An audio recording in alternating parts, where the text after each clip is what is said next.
Welcome to Live DAF, your online DAF Yomi Shir. Shalom Aleichem and welcome back to today's DAF Hayomi Maseches GITTEN DAF Lamed Vav. We are holding at 11 lines from the top of the Amud at the two dots. Va'edim choismen al haget mipnei tikkun olam. So we're moving ahead on that list of takonos which were set in place by Rabban Gamliel Hazoken.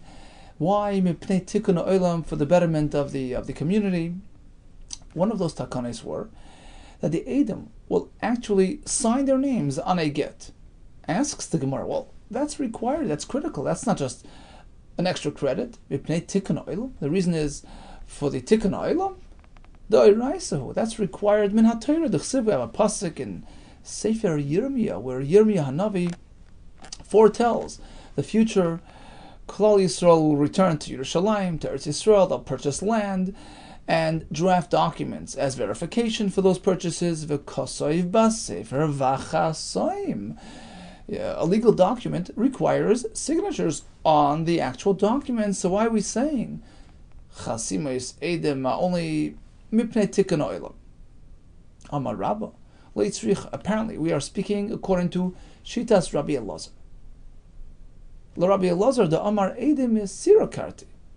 He holds that the Edom who activate the Ishtar are those Edom who are present when you actually deliver the Ishtar or the get. That triggers, that activates the Ishtar. You don't really need Edom on the actual document. So in Torah, Edom is Sira are sufficient. The Chachamim came along and said, no. We want to have Edei Chasima as well. Takinu Rabbanon Edei Chasima. Chachamim enacted the concept of Edei Chasima. So although, we do find a reference to it in the pasuk in Yirmiyah, but it wasn't an established halacha. It wasn't required. It was a good idea. It was recommended. But when did it become actual practice? When was it established as a set takana? In the time of Rabban Gamliel Hazoken. Why did they do that? Tekin Rabbanon Edei Chasima. Why mipnei tikkun olam? What's the concern that we're addressing? What problem does it solve? The zimnin, the maisi sahadi. Although he may have Edei Mesira, but down the road they might pass away and become inaccessible. They travel out to the Medina Sayam, once again inaccessible. So, the husband will come along and say, well, this whole thing is a forgery. How do you verify? How do you determine? That's why it's good to have Edei Chasima. And when you find signatures on the actual get, that, provides us with a solid basis as to the legitimacy of the actual shtar, and we assume it was probably done right and delivered in front of Edei Mesira. So once again, according to Rabbi Elazar, Edei Mesira are sufficient. The Chachamim will mesaken to have Edei Chasima affixed to every single shtar. Mipnei tikkun olam. Rav Yosef Amar, I have another pshat in the Mishnah. Afilu teim the Reb Meir. Even according to Reb Meir, we can explain what the Mishnah means, that the Edei Chasima are there only because of tikkun olam. Afilu teim Reb Meir, who requires Edei Chasima min haTorah, but there was something added later on. Mipnei tikkun olam. It should be more clear, spelled out, in a way that helps us. Hitkinu sheyu Edei mefarshin Shmoi Sein BeGITTEN. The Chachamim came along and added another aspect to the Chasimis. Don't just write, your name in short form. Write it out, spell it out. So that people can see clearly who it is. They can discern the identity of the aid. And if need be, they can approach him and query him as to whether he signed the get, signed the shtar. Kedesani, as we have in a Bryce. Barishoin, in the good old days. A person would just sit down and write, myself, Ani, I'm an aid. That's it, without writing his name. Some even take out the word Pliny. So he just says, I'm signing as a witness. Who are you? What are you? What's your name? Mystery. So how do you ever get to verify? How do you sort of cross-reference this person's signature and verify its authenticity? If you can't approach me, you don't know who I am. So there was only one way to do it. The only way to verify, to authenticate the chasimas, was by matching it up with similar handwriting found in a different document which had already been verified and certified by Bezdin. If this same handwriting was turned up on a different document which had been certified by Bezdin, which had been verified as authentic, then you can sort of match them up and you say, well, this one's also authentic, kosher from lav. But if you have no such recourse, then it's possible, because you can't really approach the aid if you don't know who he is. So later on they were masakein, sheyu mefarshin shmesein begittin, right? So they actually stipulate and spell out their names. Ruvain ben Shimon aid. Why? This way it's spelled out, clearly discernible, clearly identifiable. If there's any question as to whether they signed it, you just approached him and verified.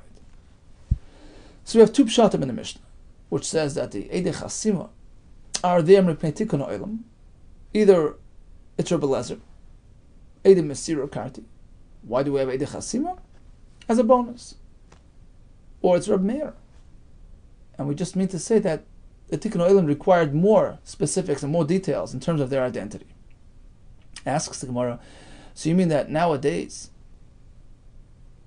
you can't just use some sort of picture or symbol? You can't just sign your name using a siman? You have to spell out your name? We have many examples throughout the Gemara that the Amoraim would just use some sort of symbol, or Rav, he would sign his name by tsayer cover, by just drawing a little fish as a remez that ayin hara, just as it can't strike out at the fish, it can't affect him either. That was his way of signing his name. Rav Chanina, he would sign tsayer charusa, a branch of a palm tree, as a remez that tzadik katamar yifrach, the palm tree is a remez to a tzaddik. Rav Chizda samach, he would just write a samach. You can rely on me, like lashon of saimech. You can rely on this chasim, it's reliable. Rav Hoshia, he would write an ayin, the letter ayin. Apparently it was like a letter out of his name, but some explain the Yavitz. Yaakov Emden, he says the point was to send a message that my eye had gone over the whole star. It's reliable, it's good. Rabbi Barav Huna Tzeir Makusa, he would put on the form of a mast of a ship. And the Yavitz again explains that it was an indication of leadership, captain of a ship. In any case, names were not even written at all. Forget about spelling them out. It was just a picture, a symbol. So why was that acceptable? Answers the Gemara, Shani Rabbanon. Chachamim are different. The Bekiyin Simanayu, because their simanim are well known and people are familiar with that, and therefore they can easily identify who did it. Says the Gemara, but how did they get to that point? Meikara b'may afkiinu. You say it was well known, but how does it get to be known? If they're not supposed to be writing these things. They're supposed to be writing their names out. So how does it ever get to first? How do you ever get to the point that people realize, okay, this is Rav Chizda, this ayin is Rav Hoshia? If they're not really meant to do those things on your stories. Bediski. First they would make these simanim on their personal letters, tshuva letters that they sent in response to questions, not official formal documents. Slowly but surely people got familiar with their symbols and with their signatures, and it became established as, the samach is Rav Chizda and the ayin is Rav Hoshia, which enabled them to use these symbols further in the shtaros themselves. There's no issue of identifying them. Okay, what else was done with Tikkun Olam. So Hillel Hazaken, contributed to the Tikkun Olam. Hillel Tiskin Pruzbal. He established the Pruzbal system, which will be explained soon in great detail. Again, we play Tikkun Olam. Tanan Hasan. So we go to Mishnah Maseches Shvius, which tells us that Pruzbal Eine Mishamit. If one writes up a Pruzbal document before Shemitah is over, so any loan that he still has outstanding, any loan that he still has to collect, which typically is affected by Shemitah, which comes and cancels the loan, if he has a Pruzbal set up, it protects him and his loan is not cancelled. This was one of the things that Hillel Hazaken set forth. Why? Why did he do this? It's almost like, countervening the Torah. The Gemara soon will explain, halachically how this works, but it must have been a good reason. The Torah warns against withholding money, withholding loans, come Shemitah, for fear of having that loan cancelled by Shemitah. And he saw people were, not on the highest level anymore. And people were concerned about their money and would stop lending, come close to Shemitah. Shenimnu. They no longer loaned each other money. In defiance of the Torah, in violation of the Torah. Torah warns against that practice. Don't protect yourself and your money. Your friend needs a loan? Go ahead. Disregard the fact that there's a chance you might lose the money. And people were not conforming. So rather than have them violate the law and the Torah, what did he do? Amad v'hiskin pruzbal. He enacted the pruzbal process, which on the one hand allows you to lend money, but you're protected from Shemitah, but you're not really violating Shemitah, because it sort of bypasses the system. It sort of repackages your debt in a way that it's not really subject to the halachos of Shemitah. The Torah says, "Lo yigois." You shouldn't go and claim and run after your Baal Chayv, right? Run after your loiva, your borrower. But if it's not you doing it, you gave it over to the bezdin, to the authorities, right? So it's no longer a personal, private loan, and therefore there's no issue in collecting it after Shemitah. V'zehu gufay shel pruzbal. So this is the actual text of the pruzbal. What does it say in the pruzbal? So you approach the bezdin, the dayanim, and you say, and you write, Meisrani lochem ploini, dayanim shemokem ploini. Look, I'm transferring my debt to you, so I'm the creditor, the bank. I'm the malveh. Meisrani lochem ploini ploini dayanim shemokem ploini.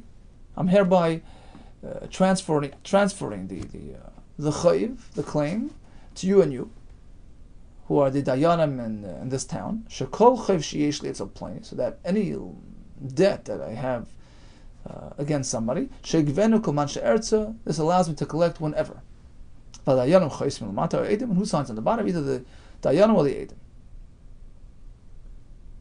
So this is the concept of pruzbal, which discouraged this practice of violating the law and the Torah, of withholding money. So people knew they had this option, in which case they were more open to lending money, even around the Shemitah neighborhood. Asks the Gemara, but how does this work? The Torah says that a loan is canceled by the Shemitah. How can you sort of preempt that? Umi gamidi. How can there be a halacha? How can there be a situation dimidaraisa mishamta shvius that minat Torah? This this loophole, so to speak, doesn't really work minat Torah. So minat Torah Shemitah should affect the loan. V'hiskil hilel de lemishamta, and Hiskil will come and be masaken that the chayiv, the loan, is unaffected by Shemitah. Amar Abai, the answer is like this: B'shviz b'zman hazeh. We're speaking nowadays, where the halacha of either yovel, Rashi says, is no longer applicable because the Klal Yisrael weren't fully on Eretz Yisrael, or Certainly after the Churban Habayis, there isn't even a Shemitah. In any case, when Yovel or Shemitah are not active any longer, it affects the halacha of Shemitah's Ksafim as well. This halacha that Shemitah comes and cancels a loan is sort of linked with the halacha of the land. The land halachas of Shemitah, the halachas of Shemitah's karka, of leaving the land fallow. The two things are linked together. And since nowadays the Shemitah's karka is not active minat Torah, likewise Shemitah's ksafim. So the whole thing is only midrabanan.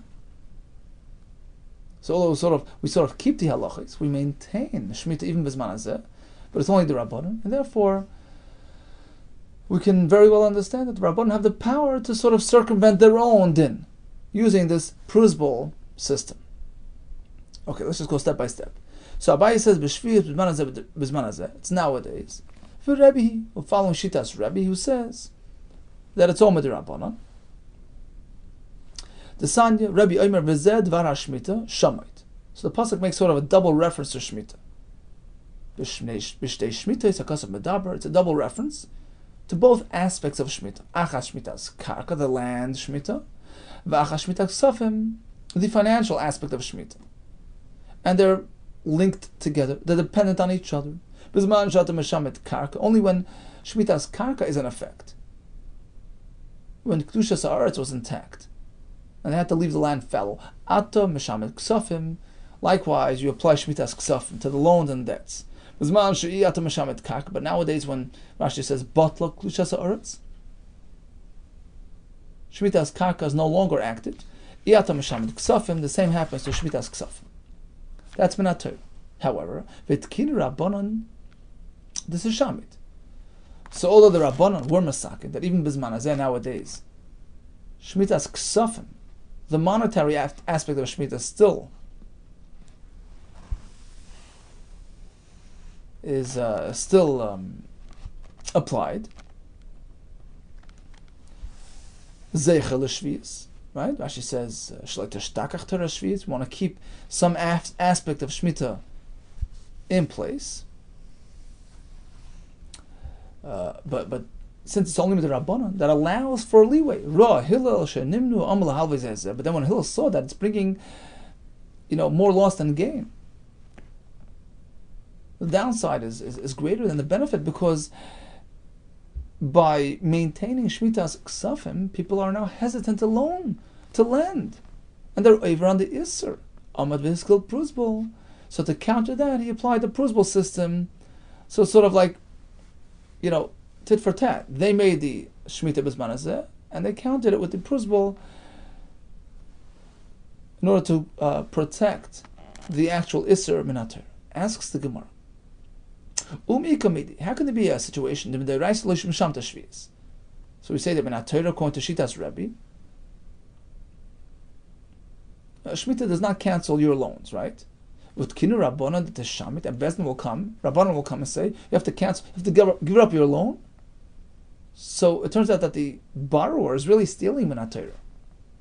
Minat Torah should be returning the loan. And Rabbanon say, no, hold it up. No need to repay. How can they do that? Amar Abaye, yeah, they can do that. Shev v'al tasehu.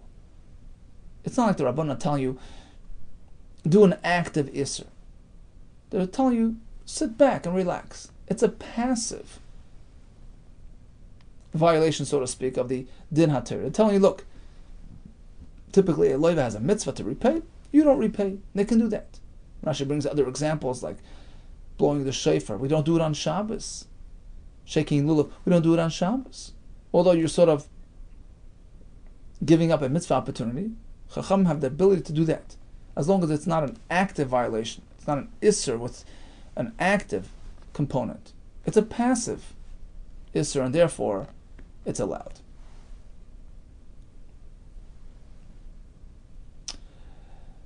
So that's one approach. Again, the point of Hillel was to protect from being over on the Isser of withholding monies come Shemitah. Question is, it's very important, but under what authority? How did the Rabbanon, facilitate a situation where we are not fulfilling the mitzvah Shemitah properly? The answer is, we're going Shitas Rebbe, Bizman Zetz Rabbanon, and therefore they can just sort of work around it when they see fit. Then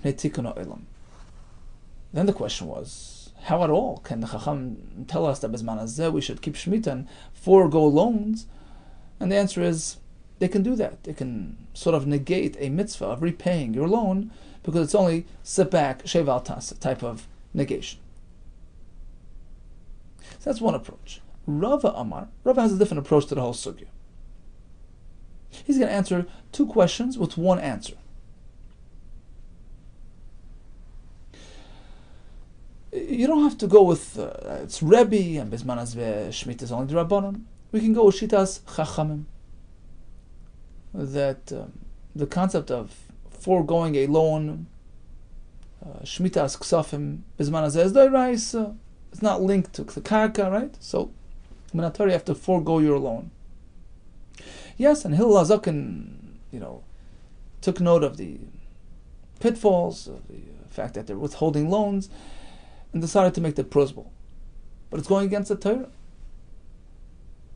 So the answer to that is, Rav Amar Hefker Bezdin Hefker. Yeah, Chachamim have the authority when it comes to monetary issues to, if it's for the sake of the betterment of the community, they can make something Hefker, and they can tell you have to.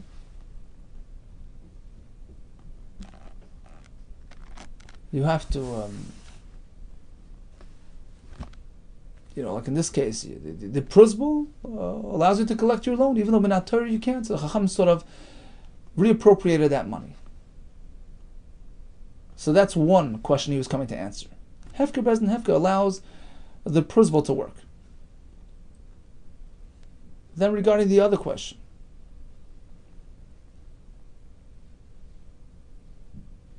that according to Shitas Rebbe, Bizman Hazeh, there really shouldn't be any Shmitas Ksafim, because the monetary Shemitah is connected to the land Shemitah. And the question on that was, well, so then how could the Chacham say you should forego your loans? How could the leiva, the borrower, just get away without repaying his loan? If Minat Torah, he's supposed to be repaying it. So that's another question we dealt with. And the question to that will be, the answer to that will be the same thing. Hefker, Bezdin Hefker. Chacham has the power to rearrange things when it comes to monetary issues. And because of the concern of Zeichel, the Shviyas, lest we forget about Shemitah, they activated Shmitas Ksafim Bizman Hazeh. That's all with the power of Hefker Bezdin Hefker. The Amar Yitzchak, says the Gemara, Menayin Hefker Bezdin Hefker. Where do we find this concept in the Psukim? Shenemar B'chala Shelo Yovel L'Shleitza Yomim. This was the time of Ezra, when they wanted everybody to gather together and do teshuvah. Whoever fails to show up, there goes his assets. He'll be excommunicated from the community. So we see the Chacham have the koyach to reappropriate possessions and properties. Rabbi Lezer has another makar for this concept. So they divvied up Eretz Yisrael, and the pasuk describes that as being run by Elazar HaKohen, Yeshua ben Nun, v'Rashei ha'avos. Now, you would assume Rashi means the leader of the tribes. V'Rashei ha'avos? Why do we say Rashei ha'avos instead of Rashei ha'matais, Rashei ha'shvatim? Why are we mentioning the leaders together with the fathers, the heads of the families? To teach us, just like fathers have the ability to divvy up their assets before they pass away. You get this, you get that. Same power is given to the leaders of the nation to divvy, to reappropriate. Hefker Bezdin Hefker, when they see fit, when they see that it's for the benefit of the Klal Yisrael. Here comes a new question. Ki hiskin Hillel Prusbul. We know that Hillel HaZaken was masakin the prosbul concept. Was it just like a one-time thing to address that concern that he noticed during his lifetime, where people were, hesitating to loan money? L'darei hu desaken? Was it a takana just for his generation? So perhaps later on, in a different generation, if things improve, and Rashi says achsher dara, if people become more frum and more meticulous and more conscientious of the halachas, maybe they don't need a prosbol because they'll be loaning anyways. That's one way to look at it. Or shall we say, no, use masakin for all time. What's the point of asking this? Live too late.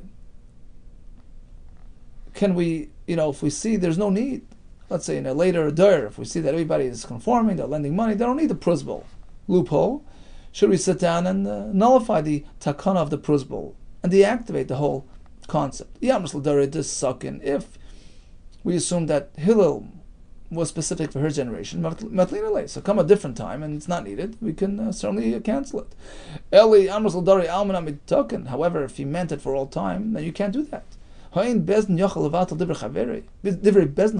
that a later bezdin cannot go ahead and undo something that a previous bezdin did unless he stands higher in status. Unless the leader of that new bezdin is a greater scholar than the previous. Some learn that means there are more talmidim in the second bezdin. Bottom line is they have to stand higher. Only a bezdin of greater stature can undo the previous bezdin's policies. So which way is it? Was it just a one-time takana, or was it meant? Initially, it was meant for all time. Tashmad Amar Shmuel tells us, like a svinan prusbol,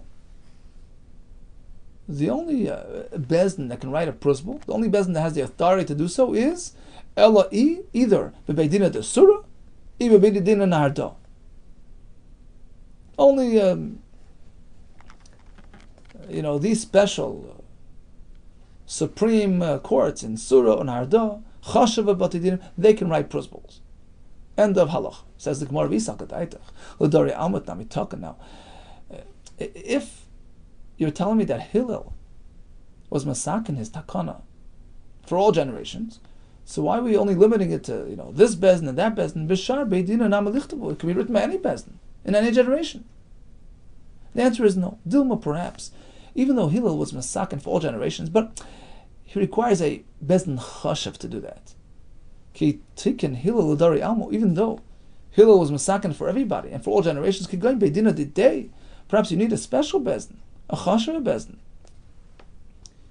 Especially if we learn that it's based on hefker bezdin hefker, you need proper authority. Rav Ami, Rav Asi, or like the Batidinim by Rav Ami and Rav Asi, have the authority to expropriate property and money. But not just any random bezdin. So perhaps it was meant for all time, but you need the proper authority to apply it. Tashmai comes another right to our question. Was it just local or long distance? Damar Shmuel tells us, ha prusbola. This whole concept of making a prusbol, ulbana, it's an it's like a chutzpah, Rashi says. Ulbana de dayanihu. It's inappropriate for the dayanim. He didn't like it. Rashi says, Shanoit l'mamman shalekadin b'chaska. They force money out of this person to that person. I ayasher. If I would have strength, chayil, in me, I ayasher chayil. Rashi says, Im achse koyach. Avatlini, I would just, be mavatal the whole idea of prusbol. Asks the Gemara, what do you mean? Avatlina? How could Shmuel come and be mavatal it? We just said that a later bezdin can never undo what a previous bezdin establishes. Elim king gadol himenu b'chachma unless he's greater than him. So why did Shmuel say that he would just come along and kill the whole thing? Hachigam, he just meant like this. So 1 second. So that would be a raya, perhaps, that Hillel Hazokin was only local, not for all generations. No, says the Gemara, Shmuel meant like this. Of course, Hillel perhaps meant it for all time, but imayasher chayil yosim Hillel. I wish if I would, have a bezdin greater than Hillel, avatlina, I would go ahead and cancel it. That's Shmuel's opinion. For Rav Nachman, Amar just the opposite. I kaimena. No, if anything, I would go and confirm and certify the whole process. He likes the process of prusbol. Says the Gemara, kaimena, I would certify it. I would establish it. Hamakayim v'koy, it's already there. You don't have to certify it. Hachikam, he meant like this. Ema beimos. I would sit down a bezdin. I would establish a bezdin to be masakin, to take prusbol a step further than it is today. The afagav loy kosov, kosov dami. So that even if a person never sat down to write a principle, it's sort of such an accepted part of society. It's such an accepted minhag. It's sort of, it's formalized into the system. Rashi says, "Afagav d'leikasav nehavi will treat it as though he read it." It's sort of understood that every loan follows the pruzbal system. So that was Rav Nachman's approach. He's so for it that if he would have the power, he would just make it so part and parcel in the system that you don't even have to write it pruzbal. It's understood. Okay, so we had a shaila regarding the extent of pruzbal takana. Was it just a one generation takana, or is it for all time? We didn't really conclude on that. Iboilu, here comes a new question. Hi ulbana. Shmuel says that the pruzbal is an ulbana. What does that mean? Something negative or something positive? Lishna the chutzpahu is an expression of brazenness, not something that Shmuel really liked. Or lishna the nichusu, maybe just the opposite. It's actually a positive thing. Rashi explains why is it positive. We sort of protected Dayanim from the last minute pre-Shemitah frenzy to go quickly grab, your assets and get your loan out before Shemitah, which makes it very hectic for the Dayanim. So actually, it's something positive that we have the pruzbal system in place, so that people are not frenzied to collect their loans before Shemitah. Tashma, here comes a raya that it's the first way. Ulbana is something negative. Damar ula, aluva. Ulbana and aluva are the same, similar words. Aluva kalosh zinsa b'kerach chupasa. How brazen, how inappropriate was it when the kala, which here is a reference to Klal Yisrael, sort of strayed inappropriately during the chuppah experience. So Rashi explains that Klal Yisrael was still by Har Sinai, right after Matan Torah, and they went off and did the Egel. Amar Rav Mari, brother Bashmol, Mikra. Where do we find a reference to this idea that Klal Yisrael is equated to the Kala who strayed at the most inappropriate time, Mikra, Acha Melech b'Mesiba, while the king is still experiencing the Mesiba, the party, the chuppah, Nirdi Nasan Reichai, the Nirdi, Klal Yisrael's my fragrance, Nasan Reichai, lost its fragrance, its smell, because of their inappropriate activities. Amarava Adain Chavivusahu Gabon, even though the pasuk admonishes Klal Yisrael and puts them in a sort of a negative light, but you know what? We still have dearness by Hashem. You see it in the wording. The Chsiv Nasan. When the pasuk describes them losing their fragrance, it uses sort of a benign expression. Nasan Reichai. Like Chsiv Hisriach. Doesn't say it was a stand. It was inappropriate. It was a spoiled smell, which would be a very negative depiction. He uses sort of a parv lashon nasan reichai because Hashem still loves us. Tanarabban on the concept of aluva. We have a brayso like this: Hanel lovim, v've'enon oilvim. If one allows himself to be offended and does not respond in kind, believing in Hashem and everything is just a kapara of her yisurim, shoymin charpasam, a person who's able to experience his cherpa, his insults being hurled at him, ve'ein meshiven, without responding, oisem ava, those who serve Hashem out of love, usmechen b'yisurin, and are pleased when difficulties befall them, knowing it's all from Hashem, it's all to purify us and bring us close to Hashem. Eventually, they are zeichet, the greatest madregas aleina because of Omer, and then the pasuk says of those who love Hashem on the highest degree, could say Hashem in the future they will shine like that sun which will shine forth. La'asad lavai. Amen. Okay, let's just recap today's Gemara. We discussed two takanas. Firstly, takana to have the Edom sign the shtar. It's either Rebbe Lezer, that really Edom Masira are sufficient. Tikkun Olam required signatures on the shtar to help us out, to help us identify and authenticate the shtar. The same pshat would be like Reb Meir. Really Edom Chasim are required, but we needed to spell out the names. That was the Tikkun Olam, so that makes it more easily identifiable. When Hillel HaZaken saw that Klal Yisrael are having a difficult time loaning their monies in advance of Shemitah, he was Masaka in Pruzbal, We have two approaches. Either we're going like Shitas Rebbe, Shemitah B'zman Hazeh is only the Rabbanon, which allows the Chachamim to make that pruzbul to avoid any the Isser of withholding loans. So sort of the pruzbul counter the Takanas Chachamim of Shemitah B'zman Hazeh. If you're Shemitah B'zman Hazeh Doirais, has the pruzbul work because of Hefker Bezin Hefker.